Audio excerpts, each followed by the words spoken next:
அன்புக்குரியவர்களே, அற்புதராம் இயேசு கிறிஸ்து நாமத்திலே நான் உங்களை வாழ்த்துகிறேன். சங்கீதம் 11 வசனம் இப்படியாய் சொல்லுகிறது, கர்த்தர் நீதி உள்ளவர், நீதியின் மேல் பிரியப்படுவார், அவருடைய முகம் செம்மையானவனை நோக்கி இருக்கிறது. பிரியமானவர்களே, இந்த நாளிலே கர்த்தர் நமக்கு கொடுக்குற ஆலோசனையை கவனியுங்கள். அவருடைய முகம் செம்மையானவனை நோக்கி இருக்கிறது. அவர் நீதி உள்ள ஒரு தேவன், அவர் நீதியின் மேல் பிரியப்படுகிறவர். நமக்கு இந்த நாளில் இந்த சங்கீதத்தை தியானிக்கிற பொழுது ஆவியானவர் உணர்த்துகிற தலைப்பு என்னவென்று சொன்னால், நான் கர்த்தரை நம்பியிருக்கிறேன், நான் கர்த்தரை மாத்திரம் நம்பியிருக்கிறேன், நான் கர்த்தரை மட்டும் விசுவாசிக்கிறேன், கர்த்தர் என்னோடு கூட இருக்கிறார், கர்த்தர் நீதி உள்ளவர், நீதியின் மேல் பிரியப்படுகிறவர், அவர் நீதி செய்கிறவர். ஆகவே அவருடைய முகம் செம்மையானவனை நோக்கி இருக்கிறது.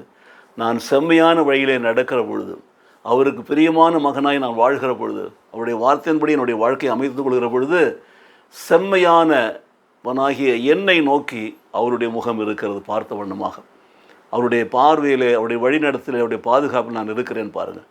ஆகவே எனக்கு பிரியமானவர்களுடைய நம்முடைய வாழ்க்கையிலே பல்வேறு சூழ்நிலைகளிலே, நம்முடைய வாழ்க்கையில் நாம் நினைப்பது, நாம் விரும்புவது, நாம் வேண்டுவது கிடைக்காமல் போகிறது. ஒரு புறத்தில், மறுபுறத்தில் நாம் எதிர்பார்ப்பதற்கு மேலான உபத்திரவங்களும் பாடுகள் நமக்கு வருகிற பொழுது நம்முடைய விசுவாசமானது தாக்கப்படுகிறது. இப்படி விசுவாசத்தை தாக்குகிற பிசாசு பல சோதனைகளை உண்டு பண்ணி நம்முடைய நம்பிக்கையை இழக்க செய்கிற பொழுது நாம் என்ன செய்ய வேண்டும்? இந்த தாக்கப்படுகிற பொழுது நாம் விசுவாசத்தை காத்து கொள்ள வேண்டும். அப்போது பல முனைகளிலே நாம் நெருக்கப்படுகிற பொழுது, பலவித சோதனைகள் நம்மை நெருக்குகிற பொழுது நம்முடைய விசுவாசத்தை நாம் காத்து கொள்ள வேண்டும். அப்போது தம்மை நம்புகிறவர்களை தேவன் ஒரு நாளும் கைவிடவே மாட்டார். அதை நாம் விசுவாசிக்க வேண்டும்.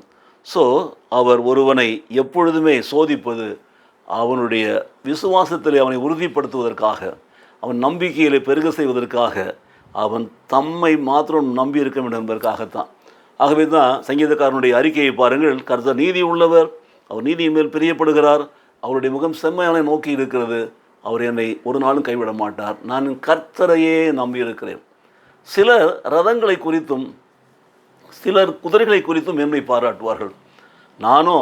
நாங்களோ எங்கள் தேவனாகிய கர்த்தருடைய நாமத்தின் குறித்தே நாங்கள் மேன்மை பாராட்டுகிறோம் என்று சொல்லி சங்கீதம் 27 வாசிக்கிறோம் பாருங்கள்.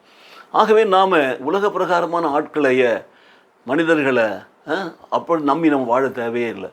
நாம் எப்பொழுதுமே கர்த்தரை மாத்திரம் பற்றி கொண்டு வாழ்கிற பொழுது, அவருடைய நாமத்தை நாம் உச்சரித்து நோக்கி கூப்பிடுகிற பொழுது, அவர் நமக்கு விடுதலை, ஆசீர்வாதம், பாதுகாப்பை கொடுக்கிறார்.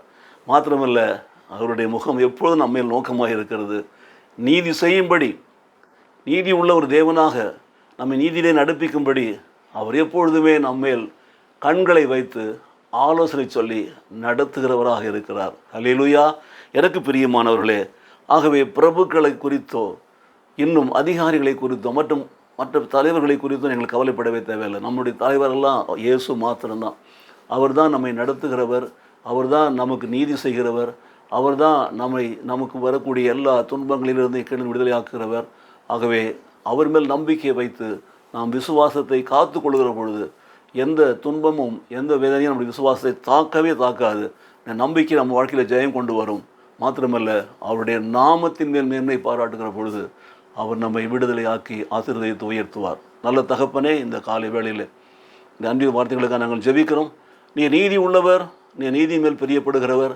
மாத்திரமல்ல ஆண்டவரே, நீர் எப்பொழுதுமே எங்கள் மேல் நோக்கமாக இருக்கிற என்பதை உணர்ந்தவர்களாக நாங்கள் மற்றவர்களைப் போல உலக காரியங்களை குறித்து, குதிரைகளையும் ரதங்களையும் குறித்து மேன்மை பாராட்டாமல் தேவனுடைய நாமத்தை குறித்து மாத்திரம் மேன்மை பாராட்டி நாங்கள் வாழ விசுவாசத்திலே உறுதியாய் நிற்க எங்களை நடத்துவீராக, ஆசீர்வதிப்பீராக. இயேசு கிறிஸ்து நாமத்திலே பிதாவே. ஆமென், ஆமென்.